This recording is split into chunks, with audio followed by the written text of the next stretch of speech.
So 10 years in the wedding industry, what have I learned? What do I have to say? It's a question I asked myself yesterday. And you know what?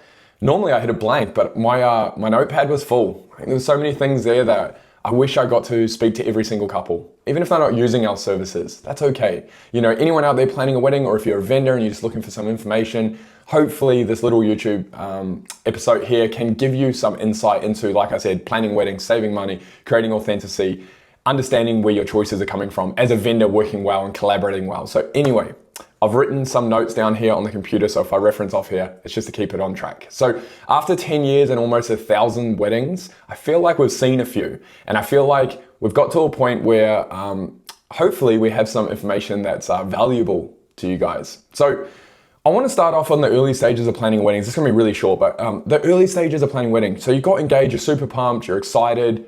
I feel like that's the trigger to start the planning straight away.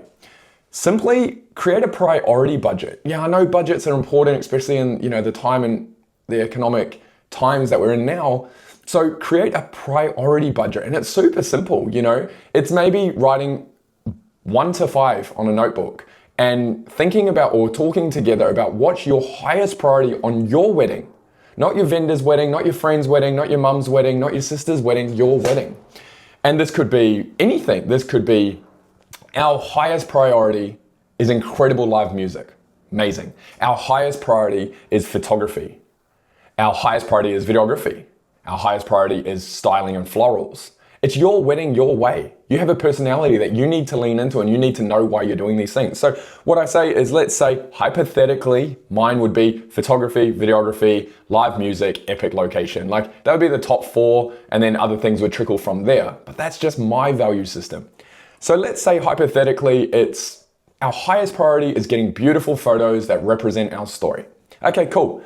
So let's forget about what's coming next, because right now we need to focus on our highest priority items. So we're gonna do research and finding that right photographer. We might already know who that photographer is. Once we find them after doing our due diligence, reading reviews, speaking with the photographer, I think is really, really important, especially if you value it. If it's on number 5, 6, 9, 10 on your priority list, who cares? Go out, book a company, get whoever, go down Gumtree. Who cares? I hope not, but let's say that is. That's cool, that's your values. But it is your highest priority, let's say hypothetically, and what you're gonna do is, once you've found that photographer where their work, the photos, they draw you in for some reason, you have a chat to them, you understand if that's the right person that you want on your wedding day.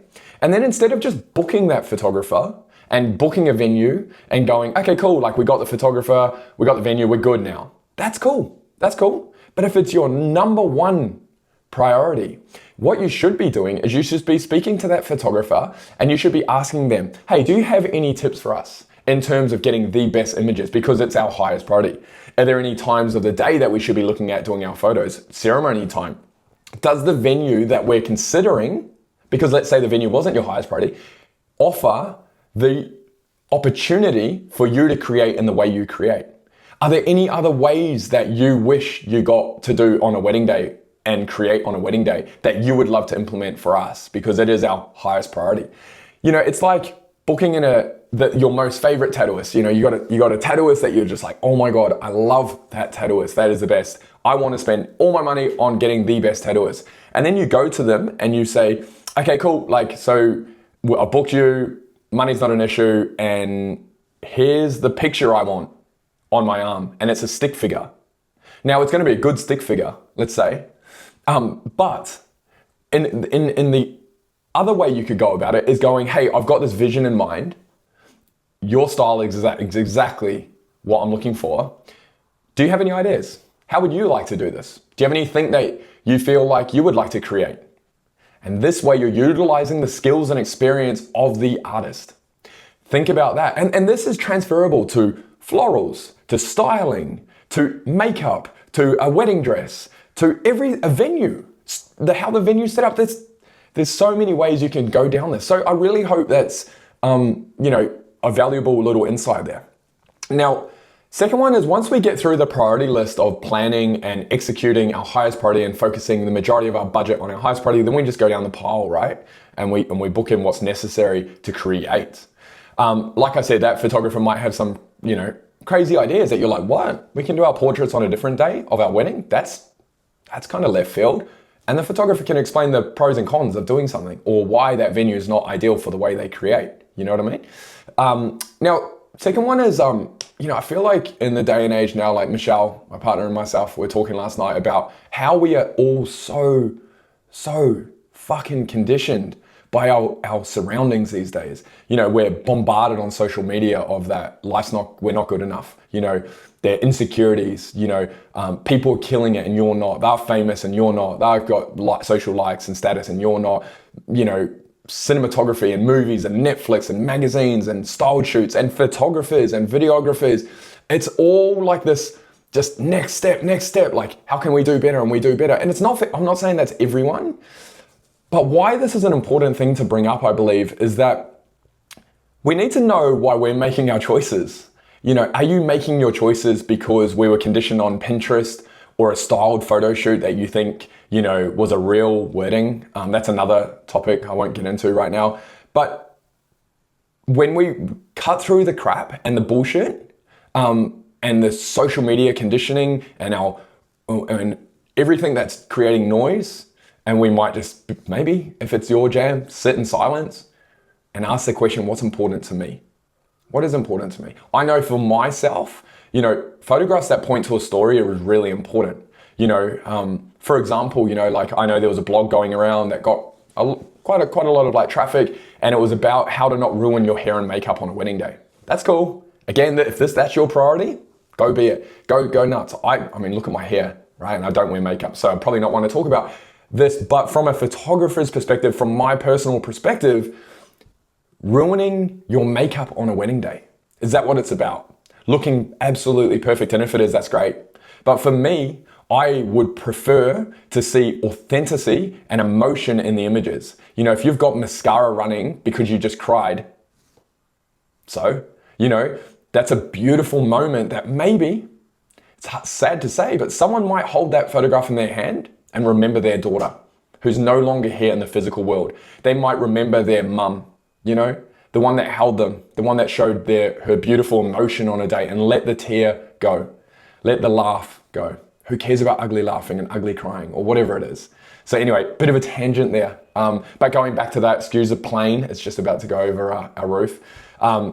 So just going back to all of that, think about why you're making your choices, right? And being authentic. So we've gone through the priority, we've gone through how to make your choices. Hopefully that wasn't too loud. Maximizing the team effort in your creative realm. And now, next one is choosing a vendor team that you think will work well together. I'm not going to go down too many stories here, but it's uncommon, but we have turned up to weddings before where, let's say, a celebrant, might have been doing weddings for 40 years and they might still be, operating weddings like they were 30 years ago. And that's cool. Nothing wrong with that. But you might have a photographer, a videographer, a musician, a DJ or whatever that have a different way of creating, films, photos, all of that jazz. And there's a bit of a clash. And you might not know this as a bride and groom because hopefully, they didn't cause a scene. But what happens is your product delivered could be hindered, For example, if the celebrant doesn't want to use a PA, that's cool. But is the audio quality that your videographer is going to be there? Now, you need a team that understands that at the end of the day, you guys are the most important priority. And ego needs to be removed. The way I do things needs to be removed to the way we do things together for the couple, for your experience, for your product, for what you've paid for, what you value. For example, we go back now to, hey, my highest priority is a live musician during our ceremony. Cool. Okay. So that doesn't mean the celebrant should go in there and say, hey, that musician, you go right to the back of the ceremony. You're not setting up at the front. That's weird. No one wants to see you. You can go right to the back. No, because guess what hasn't happened? You either, or the celebrant hasn't communicated what your highest priority is. And if they knew, guess where that musician's going to be? Right at the front. Vice versa. If the celebrancy and the officiant of your ceremony is the most important thing to you, amazing. Tell your photographer that and make sure that they're encapsulated in your story because that is important to you. Communication fixes everything. Being open while you're planning your wedding together. Don't get lost in the scroll. Like I said, social media, all of that. Be authentic to yourself.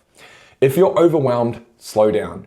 We did a post not long ago about imagine if weddings were rebranded to celebrations of life and how different they would be.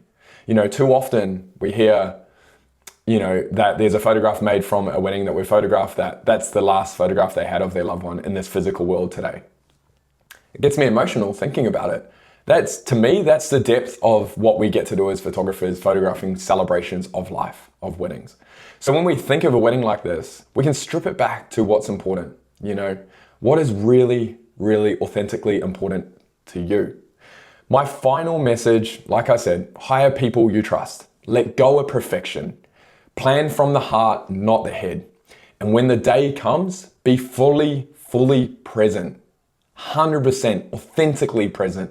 Be with your loved ones. Be with your loved one, whoever it is, how many guests there are.